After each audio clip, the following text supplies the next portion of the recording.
What does it really mean to be a man today? Is it about strength, power, wealth, or something far deeper?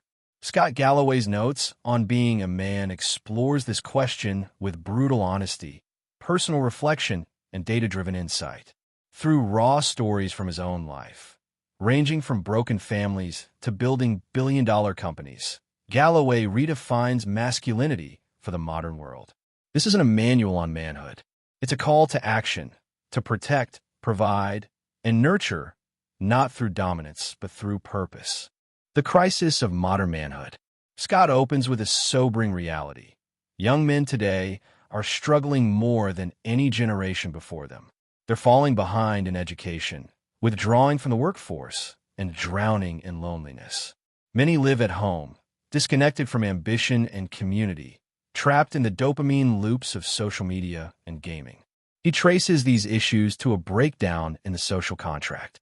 The promise that hard work leads to success no longer feels true. Rising costs, fewer opportunities, and a society skeptical of masculinity have left men disoriented. But Galloway insists that masculinity isn't the problem. It's the misunderstanding of it. Real masculinity, he says, rests on three timeless roles: to protect, to provide, and to procreate. These are not outdated instincts, but enduring pillars that, when expressed with integrity, build healthy families and societies. He connects these ideas to his own life, growing up with a single mother, struggling with ambition and identity, and later learning how to raise his own sons in a world that often discourages traditional male virtues. His purpose in writing this book is clear: to reclaim the dignity and honor of being a good man. Chapter 1: Boyhood. Scott Galloway begins his journey with the vivid memories of his California childhood: sun-soaked beaches, the hum of 1970s America, and the quiet turbulence of a broken home. His parents, both immigrants, had come to the United States chasing opportunity. His father, a Scottish salesman with effortless charm and an intoxicating accent, represented the glamour and risk of ambition. His mother, a hardworking British secretary, embodied grit, loyalty, and love. In many ways, his early life symbolized the American dream: a beautiful home overlooking the Pacific, the promise of education, and a family united under ambition. But beneath that idyllic surface was tension. His father's charisma was magnetic, but it came with volatility and distance. His mother's warmth was unwavering, but she carried the burden of emotional and financial responsibility. When his parents divorced, everything changed. The house, once filled with the rhythm of daily life, became silent. The absence of his father left a hollow echo that shaped his understanding of manhood. Scott watched as his mother transformed, working long hours, balancing exhaustion with humor, and raising him single-handedly. He realized early that love isn't about words or gifts. It's about presence, about showing up. His mother became his moral compass, his proof that hard work and compassion could coexist. Their bond was simple yet sacred: late-night conversations, shared laughter, and moments of quiet resilience. They didn't have much, but they had each other. And in that tether, he found strength. Yet, even as he admired his mother's strength, Galloway longed for his father's approval. That tension, the pull between admiration and resentment, would stay with him for years. His boyhood taught him one profound truth: most men are shaped as much by the love they receive as by the love they lose. He also explores the biology of boyhood. Testosterone, he explains, is a double-edged sword, the source of courage and competitiveness, but also recklessness. Every embryo begins as female. It's testosterone that diverts the course toward masculinity. The hormone pushes boys toward adventure, risk, and conflict. It's why boys fight, test limits, and break rules. Yet, without structure or mentorship, that same drive can turn destructive. He writes, testosterone is what wins wars and builds skyscrapers. But without wisdom, it burns cities too. In his early years, Galloway saw both the promise and the peril of masculinity forming in real time. His father's boldness, his mother's steadiness, and his own confusion in between. Boyhood, for him, was a collision between biology and circumstance, a test of what kind of man he might become.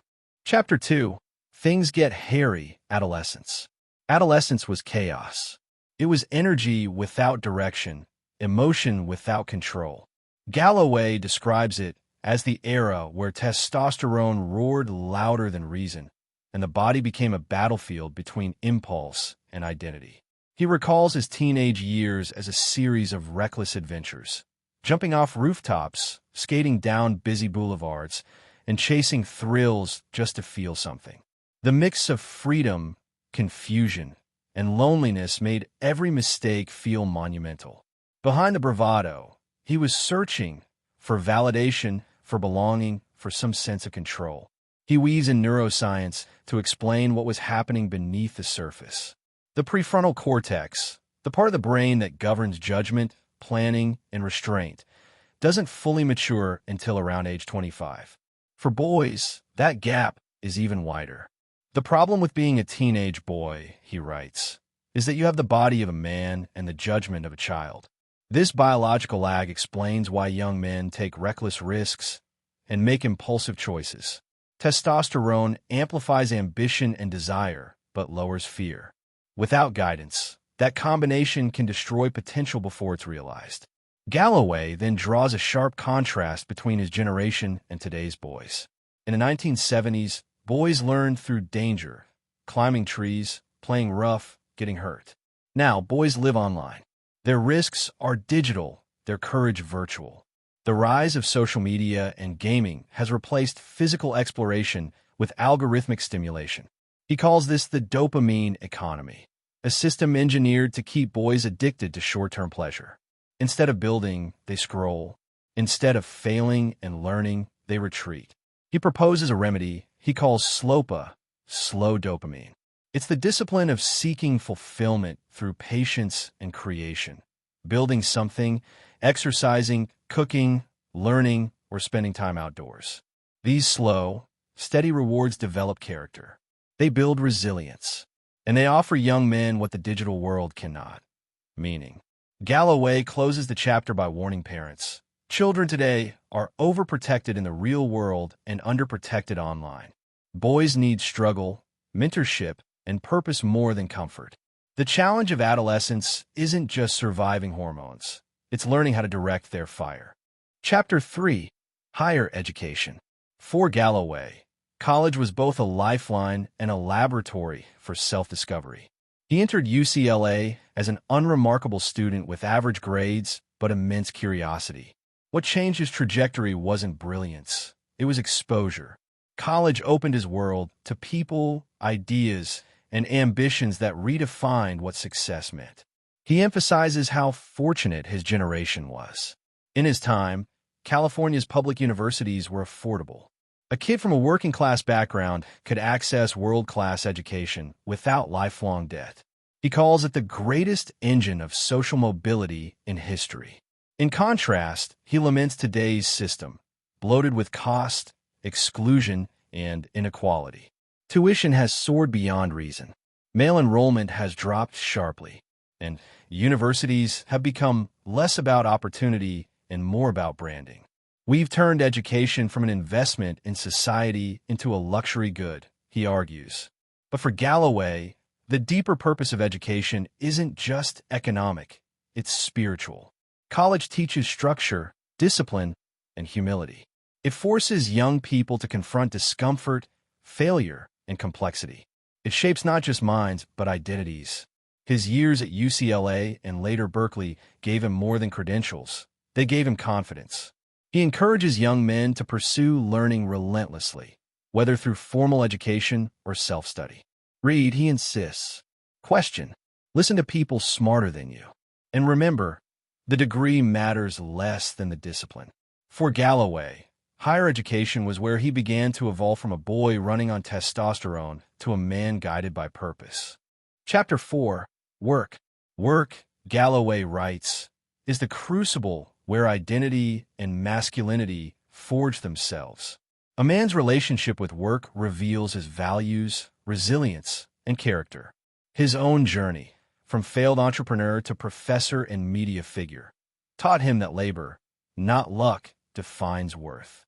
He recounts his early days at Morgan Stanley, the arrogance of youth, the constant pressure to perform, and the sting of early mistakes. But through the chaos, he learned the importance of persistence. Success, he says, isn't about talent or intelligence. It's about endurance. Nothing worthwhile is built quickly. You outlast more people than you outsmart. He reflects on how work gives meaning beyond money. Earning, contributing, and building something of value aren't just economic acts. They're emotional ones. Work creates dignity. It provides a sense of control in a world that often feels chaotic. However, he also warns against letting ambition consume you. The obsession with career achievement can erode relationships and health. True professionalism, he argues, lies in balance, working hard without losing humanity. Providing isn't just about paying bills. It's about stability, trust, and love. In a world that increasingly devalues traditional male roles, Galloway reasserts the nobility of being a provider, not as dominance, but as devotion. To work is to contribute to family, to society, and to self. Chapter 5, Health. Health, for Galloway, is the foundation of everything. He writes with the authority of someone who ignored it for too long. As a young man, he pushed himself relentlessly, chasing success, numbing stress, neglecting his body. Eventually, the toll became visible: exhaustion, anger, and isolation. He argues that men are conditioned to equate vulnerability with weakness. They avoid doctors, hide depression, and drown anxiety in work or alcohol. But denying pain doesn't make it disappear. It makes it metastasize.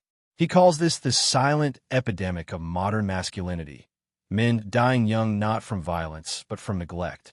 His advice is practical but profound. Move your body every day. Eat like you respect yourself. Talk to someone when your mind feels heavy. Lifting weights, he says, isn't about muscle. It's about mental health. Physical discipline breeds emotional control. He also urges men to treat therapy not as surrender, but as self-maintenance. You don't wait for your car to break down before changing the oil, he says. Do the same for your mind. Galloway concludes that health is the ultimate form of wealth. Money and status mean little without vitality. The strongest men, he argues, are those who can both lift a weight and lift the people they love. True masculinity, at its core, begins with self-care. Chapter 6, Friendship. As Scott Galloway grows older, he begins to understand that success and wealth mean very little without companionship. Friendship, he admits, is one of the most undervalued aspects of a man's life. For women, friendship often extends deep into adulthood, built on communication, vulnerability, and emotional connection. But for men, friendships too often fade as ambition takes over. Galloway argues that this quiet erosion of male friendship is one of the biggest threats to men's happiness. He recalls his own lifelong friendship with Adam Markman, someone he has known since childhood. Their bond, rooted in loyalty, honesty, and shared humor, became a constant in a life otherwise defined by change. In a world where men are taught to compete rather than connect, friendships like this offer refuge.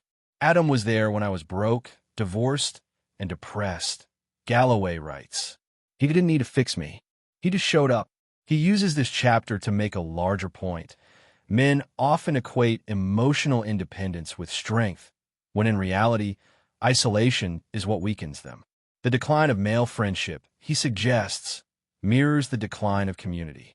Men lose not just friends, but also purpose. He encourages men to be proactive. Call first, make plans, check in. Don't wait until a funeral to reconnect, he says.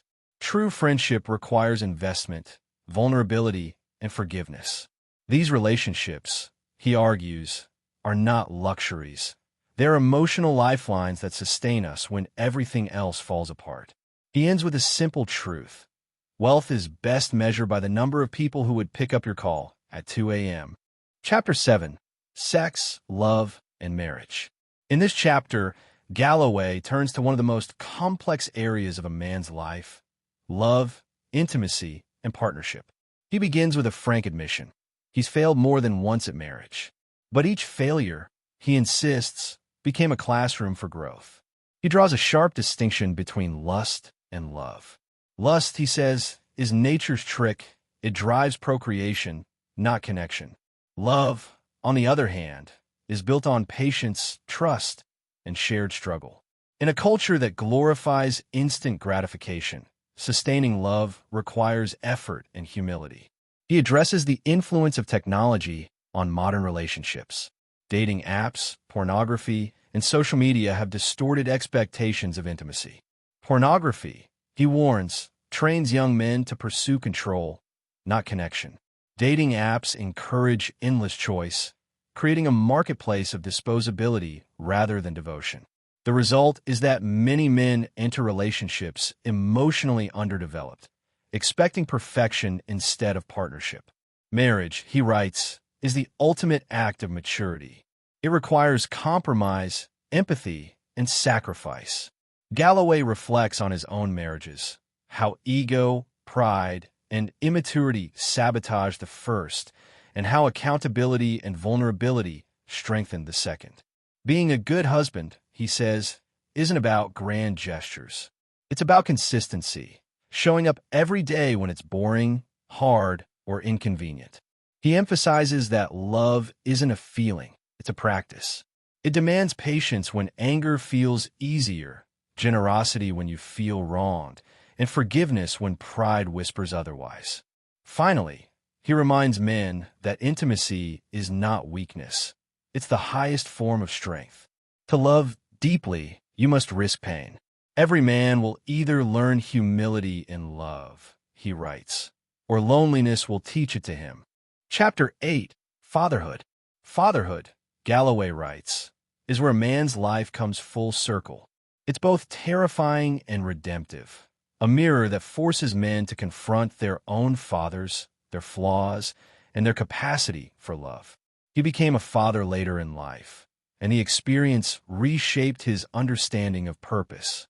The day my sons were born, he recalls, was the day my life stopped being about me. He admits he wasn't fully prepared for the responsibility. He had spent much of his life chasing achievement and validation.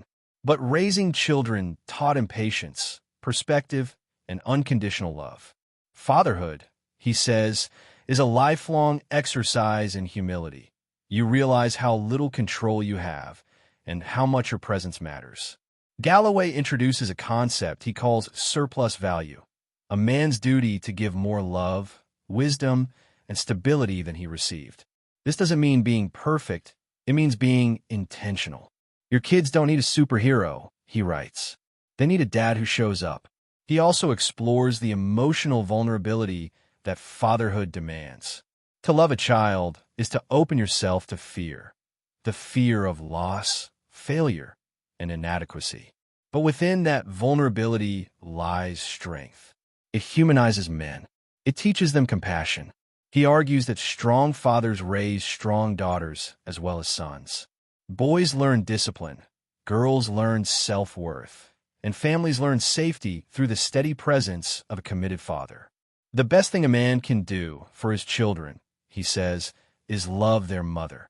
By the end of the chapter, fatherhood becomes not just a role, but a legacy, proof that masculinity is not about conquest, but about creation. Chapter 9, Manners.